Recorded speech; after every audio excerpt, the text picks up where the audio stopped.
64ാമത് സംസ്ഥാന സ്കൂൾ കലോത്സവത്തിൽ higher secondary വിഭാഗം നാടക മത്സരത്തിൽ കോക്കല്ലൂർ ഗവൺമെന്റ് ഹയർ സെക്കൻഡറി സ്കൂളിന് 10ാം ഉദയം.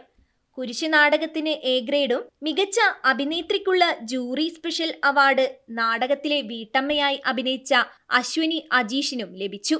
കല്ലെറിഞ്ഞാലും കുരിശിലേറ്റിയാലും സത്യവും നന്മയും സ്നേഹവും ഉയർത്തെഴുന്നേൽക്കും എന്ന ആശയമാണ് കുരിശു നാടകത്തിൻ്റെത്. കുരിശ് സംസ്ഥാന സ്കൂൾ കലോത്സവത്തിൽ അരങ്ങിൽ അവതരിപ്പിച്ച് എ ഗ്രേഡ് ലഭിച്ചതോടെ കലോത്സവ ചരിത്രത്തിൽ തുടർച്ചയായി 10ാം തവണ എ ഗ്രേഡ് നേടിയ കോക്കല്ലൂർ ഗവൺമെന്റ് സ്കൂളിന്റെ വിജയത്തിന് പത്തരമാറ്റിന്റെ തിളക്കമാണ് സമ്മാനിച്ചത്.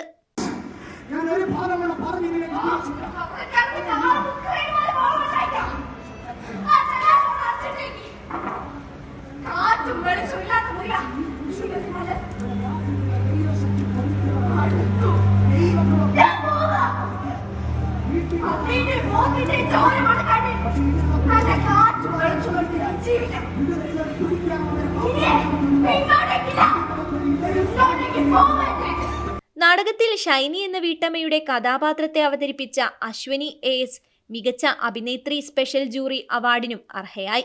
മാധ്യമപ്രവർത്തകൻ അജീഷ് അത്തോളിയുടെ മകളാണ് +2 വിദ്യാർത്ഥിനിയായ അശ്വിനി എസ്. ജില്ലയിൽ കഥാപ്രസംഗത്തിൽ എ ഗ്രേഡ് നേടിയിരുന്നു. ഗാനാലാപനം, നൃത്തപഠനം എന്നിവയിലും പ്രാവീണ്യം നേടിയിട്ടുണ്ട്. ഇപ്പോൾ ഞങ്ങൾ ഏകദേശം ഈ ഒരു പരിശീലനം തുടങ്ങിയിട്ട് 5-6 മാസമായി കാണും. അപ്പോൾ അത്രയും പേരുടെ ഇത് ശരിക്കും പറഞ്ഞ ഒരു കൂട്ടായ്മയുടെ വിജയം തന്നെയാണ്. അതായത് ഇപ്പോൾ മാവറിക്സ് ക്രിയേറ്റീവ് കളക്റ്റീവ് എന്ന് പറഞ്ഞിട്ടൊരു കൂട്ടായ്മ ഉണ്ട്. അതാണ് GHSS കോക്കല്ലൂരിൻ്റെ നാടകക്കാർ എന്ന് അറിയപ്പെടുന്ന കുറച്ച് കൂട്ടം ആളുകൾ, സീനിയേഴ്സ്, പിന്നെ കഴിഞ്ഞ നാടകത്തെ ഇഷ്ടപ്പെടുന്ന ഒരുപാട് അധ്യാപകർ, അതൊക്കെയാണ് അതിലുള്ളത്. കൂടാതെ നമ്മുടെ പറയാതിരിക്കാൻ വയ്യ മുഹമ്മദ് സാർ ഇംഗ്ലീഷ് അധ്യാപകനാണ്. അപ്പോൾ സാറ് പകലൊന്നോ രാത്രിയൊന്നും ഇല്ലാതെ ഞങ്ങളുടെ കൂടെ നിന്നിട്ടുണ്ട്. സാറിൻ്റെ ഒരു കരുതലും സാറിൻ്റെ ഒരു സപ്പോർട്ടും ഒക്കെ ഇതിന് വലിയ പങ്ക് വഹിച്ചിട്ടുണ്ട്. അതേപോലെ തന്നെ പ്രമോദേട്ടൻ, അജീഷ് ബക്കീത്ത, ഇവരുടെയൊക്കെ സഹായം അല്ലാതെ ഒരിക്കലും ഇത്തരത്തിലൊരു വിജയം കൊക്കല്ലൂരിന് ഉണ്ടോയെന്ന് പോലും സംശയമാണ് എന്നാണ് എനിക്ക് തോന്നിയ കാര്യങ്ങളാണ് ഇതൊക്കെ. അതേപോലെ തന്നെ സംവിധായകനായിട്ടുള്ള മനോജ് നാരായണൻ, അദ്ദേഹത്തിന് ഈ ഒരു നാടക കുടുംബത്തോടുള്ള പങ്ക് വർഷങ്ങളായിട്ടുള്ള ഒരു കാര്യമാണ്. അത്രയും ബഹുമാനിക്കുന്ന, അത്രയും ഇഷ്ടപ്പെടുന്ന ഒരു വ്യക്തിയും കൂടിയാണ് മനോജ് നാരായണൻ. അതേപോലെ ഇതിന് സെറ്റ് ചെയ്തിട്ടുള്ള നിതീഷ് പൂക്കാട്, പിന്നെ ഇതിൻ്റെ കഥ വിനോയ് തോമസിൻ്റെതാണ്. അങ്ങനെ ഒട്ടനവധി ആളുകളുടെ ഒരു പിന്തുണയാണ് ഈ ഒരു നാടക ഇതിനുള്ളത്.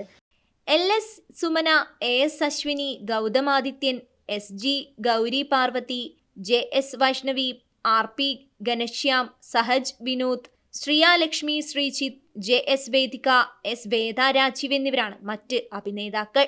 രചന വിനീഷ് പാലയാടാണ്.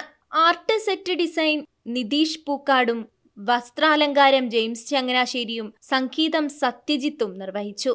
കൊക്കല്ലൂർ നാടക കൂട്ടായ്മയായ മാവറിക്സ് ക്രിയേറ്റീവ് കളക്റ്റീവിന്റെ സഹകരണത്തോടെയും നാടകം ഒരുക്കിയിരുന്നു. സംവിധാനം മനോജ് നാരായണനാണ് നിർവഹിച്ചിരിക്കുന്നത്.